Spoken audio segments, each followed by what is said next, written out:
Hi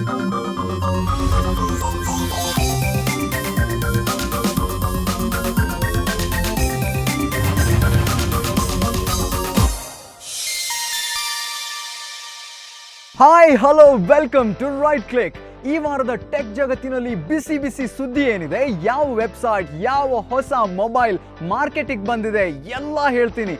ಅಷ್ಟೇ ಅಲ್ಲ, ಒಂದಷ್ಟು ಟಿಪ್ಸ್, ಒಂದಷ್ಟು ಫನ್ ಎಲ್ಲ ಹೊತ್ಕೊಂಡು ಬಂದಿದ್ದೀನಿ.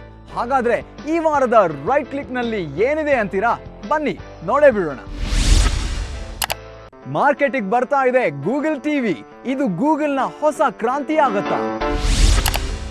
ಇನ್ನು ಮುಂದೆ ಒತ್ತಿ ಟೈಪ್ ಮಾಡಬೇಡಿ, ಸ್ವೈಪ್ ಮಾಡಿ ಟೈಪ್ ಮಾಡೋ ಅಪ್ಲಿಕೇಶನ್. ಇದು ಕನ್ನಡದ ಆನ್ಲೈನ್ ವಿಶ್ವಕೋಶ. ಕನ್ನಡಿಗರಿಗಾಗಿ ಇಲ್ಲಿದೆ ಮಾಹಿತಿಯ ಕಣಜ. HTC ತಂದಿದೆ ಎಕ್ಸ್ಪ್ಲೋರರ್. ಗ್ಯಾಜೆಟ್ ಗ್ಯಾಲರಿಯಲ್ಲಿ ನೋಡಿ ಮ್ಯೂಸಿಕ್ ಸಿಸ್ಟಮ್. ಗೂಗಲ್ ನಮಗೆಲ್ಲ ಪರಿಚಯವಾಗಿತ್ತು ಒಂದು ಸರ್ಚ್ ಎಂಜಿನ್ ಅಂತ. ಆದರೆ ಇಂದು ಅದು ವ್ಯಾಪಿಸಿಕೊಂಡಿರೋ ರೀತಿ ನಮ್ಮ ಕಲ್ಪನೆಗೆ ಸಿಗೋದಿಲ್ಲ ಅಲ್ವಾ? ಜಿಮೇಲ್, ಆಂಡ್ರಾಯ್ಡ್ ಹೀಗೆ ಹಲವು ರೀತಿಯಲ್ಲಿ ನಮ್ಮ ಬದುಕಿನಲ್ಲಿ ಸ್ಥಾನ ಗಿಟ್ಟಿಸ್ಕೊಂಡ್ಬಿಟ್ಟಿದೆ. ಈಗ ಇನ್ನೂ ಒಂದು ಹೆಜ್ಜೆ ಮುಂದೆ ಇಟ್ಟು ನಮ್ಮ ಮನೆಯಲ್ಲಿ ಪಟ್ಟಾಗಿ ಬಂದು ಕೂರೋದಕ್ಕೆ ಸಿದ್ಧವಾಗ್ತಿರೋ ಹಂಗಿದೆ. ಹೇಗೆ ಅಂತೀರಾ? ಈ ವರದಿ ನೋಡಿ.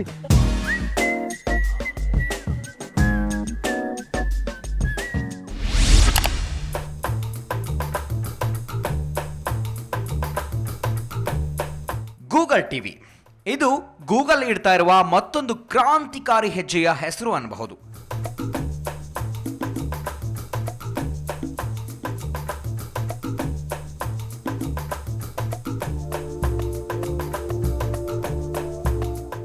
ಸರ್ಚ್ ಎಂಜಿನ್ ಮೂಲಕ ಇಂಟರ್ನೆಟ್ನಲ್ಲಿ ಗಮನ ಸೆಳೆದ ಗೂಗಲ್ ಇಮೇಲ್ ಸೇವೆಯ ಮೂಲಕ ಜನಪ್ರಿಯವಾಯಿತು.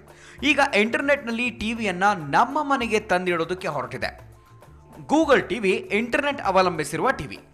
ಇದು ನೂರಾರು ಚಾನೆಲ್ಗಳನ್ನು ಒಂದೇ ಕಡೆಗೆ ವಿಡಿಯೋ ಸ್ಟ್ರೀಮಿಂಗ್ ಮೂಲಕ ಲಭ್ಯವಾಗುವಂತೆ ಮಾಡುತ್ತೆ. ಏಕಕಾಲದಲ್ಲಿ ನೀವು ಬೇರೆ ಬೇರೆ ಚಾನೆಲ್ಗಳನ್ನು ನೋಡುವ ಸಾಧ್ಯತೆಯನ್ನು ಇದು ಒದಗಿಸಲಿದೆ.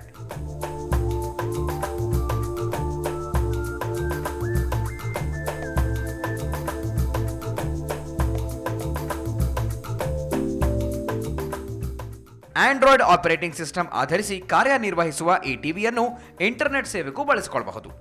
ಫೇಸ್ಬುಕ್, ಟ್ವಿಟರ್ ಅಪ್ಡೇಟ್ ಮಾಡ್ತಾನೆ ಅದೇ ಪರದೆಯ ಇನ್ನೊಂದು ಭಾಗದಲ್ಲಿ ಧಾರಾವಾಹಿಯನ್ನು ಅಥವಾ ಸಿನಿಮಾನು ನೋಡಬಹುದು.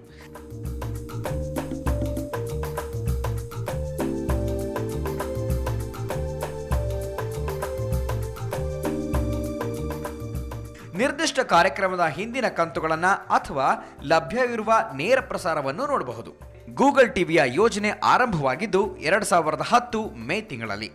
ಸೋನಿ ಕಂಪನಿಯೊಂದಿಗೆ ಕೈ ಜೋಡಿಸಿ ಈ ಟಿವಿಯನ್ನು 2013 ಜನವರಿ ಹೊತ್ತಿಗೆ ಮಾರುಕಟ್ಟೆಗೆ ಬಿಡುಗಡೆ ಮಾಡೋದಕ್ಕೆ ಸಿದ್ಧತೆ ನಡೆಸ್ತಾ ಇದೆ. Blu-ray driver, think free office viewer software, browser, remote control, ಕೀಬೋರ್ಡ್ಗಳೊಂದಿಗೆ ಈ ಟಿವಿ ಮಾರುಕಟ್ಟೆಗೆ ಕಾಲಿಡ್ತಾ ಇದೆಯಂತೆ. ಇನ್ನು ನಾವು ನೋಡೋ ಟಿವಿ ವಿಧಾನನೇ ಬದಲಾಗಿ ಹೋಗುತ್ತೆ ಅನ್ನೋದ್ರಲ್ಲಿ ಖಂಡಿತ ಅನುಮಾನ ಇಲ್ಲ. DTH ಅನ್ನೋ ತಂತ್ರಜ್ಞಾನನೇ ಅದ್ಭುತ ಅನ್ಕೊಂಡಿದ್ವಿ. ಈ ಗೂಗಲ್ ಅದಕ್ಕಿಂತ ತುಂಬಾ ಮುಂದೆ ಹೋಗಿದೆ ಅನ್ಸುತ್ತೆ ಅಲ್ವಾ? ಈ ಟಿವಿ ನಮ್ಮ ಮಾರ್ಕೆಟ್ಗೆ ಯಾವಾಗ ಬರುತ್ತೋ, ಅದ್ರ ಬೆಲೆ ಎಷ್ಟಿರುತ್ತೋ ನೋಡೋಣ. ಸದ್ಯಕ್ಕೆ ಈ ವಾರದ ಅಪ್ಲಿಕೇಶನ್ ಯಾವುದು ಅಂತ ನೋಡೇ ಬಿಡೋಣ.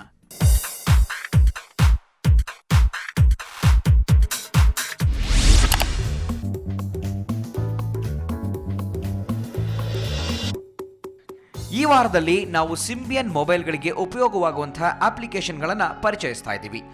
ಇದು ನೋಕಿಯಾ ಮೊಬೈಲ್ಗಳಿಗೆ ಹೆಚ್ಚು ಉಪಯುಕ್ತ ಅನ್ನಿಸಬಹುದು.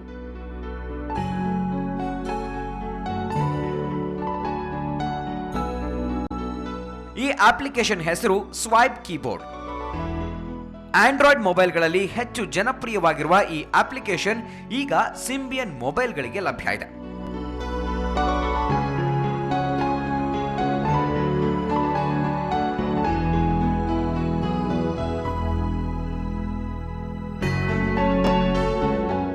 ಸ್ವೈಪ್ ಅನ್ನ ನಿಮ್ಮ ಮೊಬೈಲ್ನಲ್ಲಿ ಇನ್ಸ್ಟಾಲ್ ಮಾಡಿಕೊಂಡ್ರೆ ನೀವು ಮೆಸೇಜ್ಗಳನ್ನ ಒಂದೊಂದೇ ಗುಂಡಿ ಒತ್ತಿ ಟೈಪ್ ಮಾಡಬೇಕಿಲ್ಲ.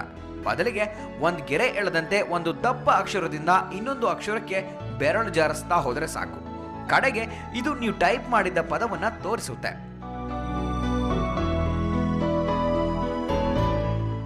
ಎಸ್, ಸ್ವೈಪ್ 2.1 ವರ್ಷನ್ನಲ್ಲಿ ಅಮೆರಿಕನ್, ಇಂಗ್ಲೆಂಡ್ ಇಂಗ್ಲಿಷ್ ಜೊತೆಗೆ ಜಗತ್ತಿನ 30 ಭಾಷೆಗಳನ್ನು ಸೇರಿಸಲಾಗಿದೆ. ಟಚ್ ಸ್ಕ್ರೀನ್ ಮೊಬೈಲ್ನಲ್ಲಿ ಟೈಪ್ ಮಾಡೋದಕ್ಕೆ ಕಷ್ಟಪಡೋರಿಗೆ ಈ ಅಪ್ಲಿಕೇಶನ್ ಸ್ವಲ್ಪ ನೆಮ್ಮದಿ ಉಂಟು ಮಾಡಿದೆ.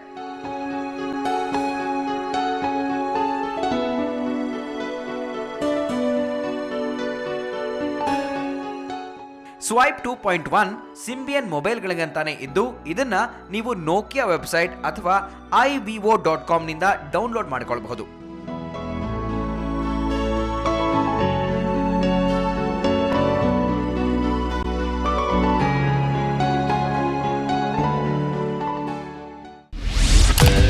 ಈ ವಾರದ ಟಾಪ್ 10 ಅಪ್ಲಿಕೇಶನ್ಸ್.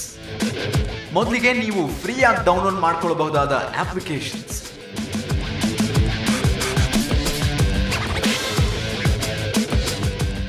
ನೀವು ಪೇ ಮಾಡಿ ಡೌನ್ಲೋಡ್ ಮಾಡಿಕೊಳ್ಳಬಹುದಾದ ಅಪ್ಲಿಕೇಶನ್ಸ್.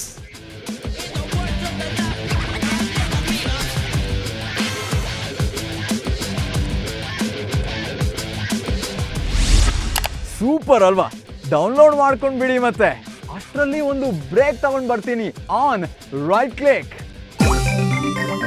ಕ್ಲಿಕ್ ನಲ್ಲಿ ವಾಟ್ ನೆಕ್ಸ್ಟ್, ಸೈಟ್ ಸೀಯಿಂಗ್ ನಲ್ಲಿ ಕನ್ನಡದ ಕಣಜ, ಸ್ಪೂನ್ ಫೀಡ್ ನಲ್ಲಿ ಇಮೇಲ್ ಟಿಪ್ಸ್,